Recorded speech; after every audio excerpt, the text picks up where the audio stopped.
जैसा कि हमने पिछले एपिसोड में देखा था कि जो एम्परर सैंगजिन होता है वो उसने 7 किंगडम के 7 एनवॉयज़ को अपना इंपीरियल एडिक्ट सुना दिया होता है। इस एपिसोड की शुरुआत में हमें एक बंदे को दिखाया जाता है जो कि बोलता है कि एम्परर, मुझे समझ में नहीं आया कि आखिर आपने ऐसा क्यों किया।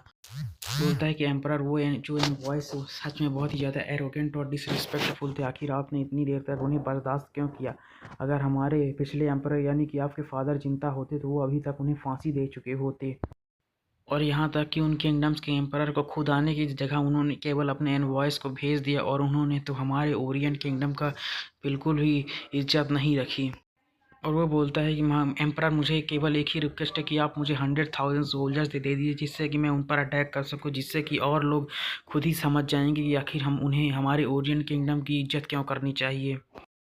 उसकी ये बात सुनकर जो लॉर्ड क्यू होते हैं वो बोलते हैं कि अभी के हालात कुछ ठीक नहीं और तुम इस समय पर भी युद्ध के बारे में सोच रहे हो।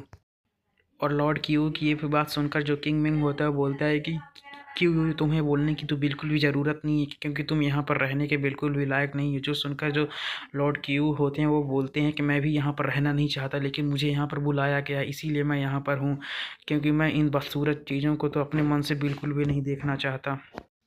और वो फिर से अपनी आँख को पकड़ते हुए बोलते हैं कि अब मुझे दर्द हो रहा है। और इसके बाद जो किंग मिंग बंदा होता है वो बोलता है कि महाराज, जो क्यू है उसने बहुत बड़ी ट्रबल खड़ी कर दी है, लेकिन मेरे पास फ़िलहाल कोई सबूत नहीं थे इसीलिए मैंने इस पर कोई भी आरोप नहीं लगाया, लेकिन अब मेरे पास प्रूफ है। और वह बोलता है कि जो लॉर्ड क्यू हैं उन्होंने एनिमी के साथ कोलैबोरेट किया है और उन्होंने हमारे मिलिट्री सिगरेट को लीक किया है।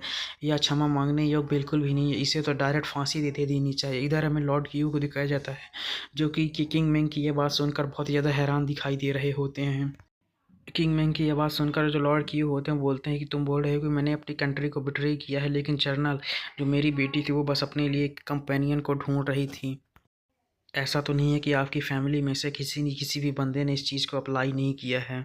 और अब बोलते हैं अर्थो, अगर उसे नहीं पता तो मैं बता दूं, अगर मैं अब एनिमी के साथ कोलाइड भी कर रहा हूं तो आप भी मेरे टीममेट हैं जो कि मुझे अंडरग्राउंड से सपोर्ट करते हैं। जो सुनकर जो किंग मैन वो बोलते हैं लेकिन मेरे पास इसके लिए एक प्रूफ है। इसके बाद वो वही इमेजेस दिखाते हैं जिसमें जो साकुरा प्रिंसेस होती हैं वो लिंग लैंगियो के कार में आकर बैठी होती है और उनसे कुछ बातें कर रही होती हैं। किंग मिंग के इस प्रूफ को देखने के बाद जो लॉर्ड क्यू होते बोलते हैं कि तो तुम्हें तो पता है कि जो मेरी डॉटर है वो बहुत ही ज़्यादा जेंटल और काइंड है, लेकिन जब उसने प्रिंसेस को ट्रबल में देखा तो बस उसने उसकी हेल्प कर दी, आखिर इसमें प्रॉब्लम क्या है। कि लॉर्ड क्यू की ये बात सुनकर जो कि किंग मिंग होते हैं बोलते हैं कि चलो एक बार तो ठीक है, लेकिन हर बार कोई इंसिडेंट्स नहीं होते हैं। इसके बाद जो किंग मिंग होते हैं एक और फ्लो दिखाते हैं जिसमें जो लॉर्ड क्यू को उनके मेंशन के बेसमेंट का सीन दिखाया जाता है, जहाँ पे हमें बहुत सारे मार्क्स और सिगरेट्स रूम दिखाई देते हैं, जिसे देखकर लोग बोलते हैं कि ये तो बहुत सारे मार्क्स और सिगरेट रूम्स हैं। साथ ही हमें वहाँ पर साकुरा किंगडम का जो रॉयल चिन्ह होता है वो भी दिखाई देता है। इसके बाद जो किंग मिंग होते हैं बोलते हैं कि तुम ये बताओ कि आखिर तुम्हारे बेसमेंट के रूम में ये साकुरा किंगडम का जो रॉयल चिन्ह है वो क्या कर रहा है। तभी एक बंदा बोलता है कि मुझे याद है कि जब आप कुछ समय पहले कहीं पर गए थे तो आप साकुरा किंगडम्स की यात्रा पर गए थे और जब आप आए थे तो आप अपने साथ अपनी बेटी को लेकर आए थे। और इसके बाद जो किंग मिंग होते हैं बोलते हैं कि महाराज, जो लिंग लैंगियो है वो बस बाहर ही और हमें प्रूफ की ज़रूरत है, तो हम लिंग लैंगियो को यहाँ पर समन कर सकते हैं और उसका ब्लड टेस्ट कराकर हम पता लगा सकते हैं कि वो आखिर कहाँ से है। और इसके बाद वो बताते हैं कि जो हमारे क्लैन के ब्लड डिटेक्ट करने वाले लोग हैं वो बहुत ही ज़्यादा सक्षम है, तो वो डायरेक्ट डिटेक्ट कर कर बता सकते हैं कि वो आखिर किस किंगडम से है। साथ ही में हमारे जो किंगडम है उसकी एक अलग एबिलिटीज़ होती है। और इसके बाद वो किंग विंग बोलते हैं कि जो 7 के किंगडम से उनकी जो ब्लड एबिलिटी होती हैं वो बिल्कुल भी अलग अलग होती हैं और सभी के पास अपनी अलग एबिलिटीज़ होती हैं। इसके बाद जो किंग मिंग होते हैं बोलते हैं कि हमारे ओरिएंट की किंगडम की जो एबिलिटीज़ है वो स्पेस है, लेकिन और अगर इस लिंग लैंगी ओरिएंट के किंगडम की है तो उसका जो ब्लड का कलर होगा वो लाल और पीला चमकेगा, लेकिन अगर वो दूसरे किसी एम्पायर से है तो आप इसका मतलब समझ सकते हैं कि उसके साथ क्या होगा। इधर हमें लिंग लैंग्यू के फादर को दिखाया जाता है जिनका कि चेहरा ही बन चुका होता है।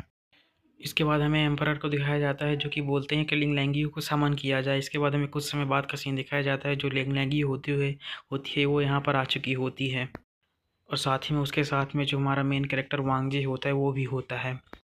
इसके बाद हमें लिंग लैंगी को दिखाया जाता है जो कि एम्परर को ग्रीट करती है और बोलती है कि महाराज आप तो अभी भी बहुत ही ज़्यादा तंदुरुस्त हैं।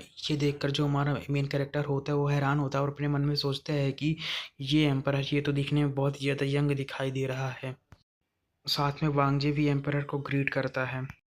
तभी जो एम्परर होता है वो एक थोड़ी सी सीरियस टोन में बोलता है कि लिंग लैंगी तो मुझे अपने खून का एक बूंद दो। जो सुनकर जो लिंग लैंगी होती है बहुत ही ज़्यादा चौंक जाती है। तभी एक बंदा बोलता है कि अगर तुम अपने ब्लड का एक ड्रॉप देती हो ये चीज़ तुम्हारे फादर के नेम को क्लियर कर सकता है। और इसी सीन के साथ जो हमारा एपिसोड होता है वो ख़त्म हो जाता है।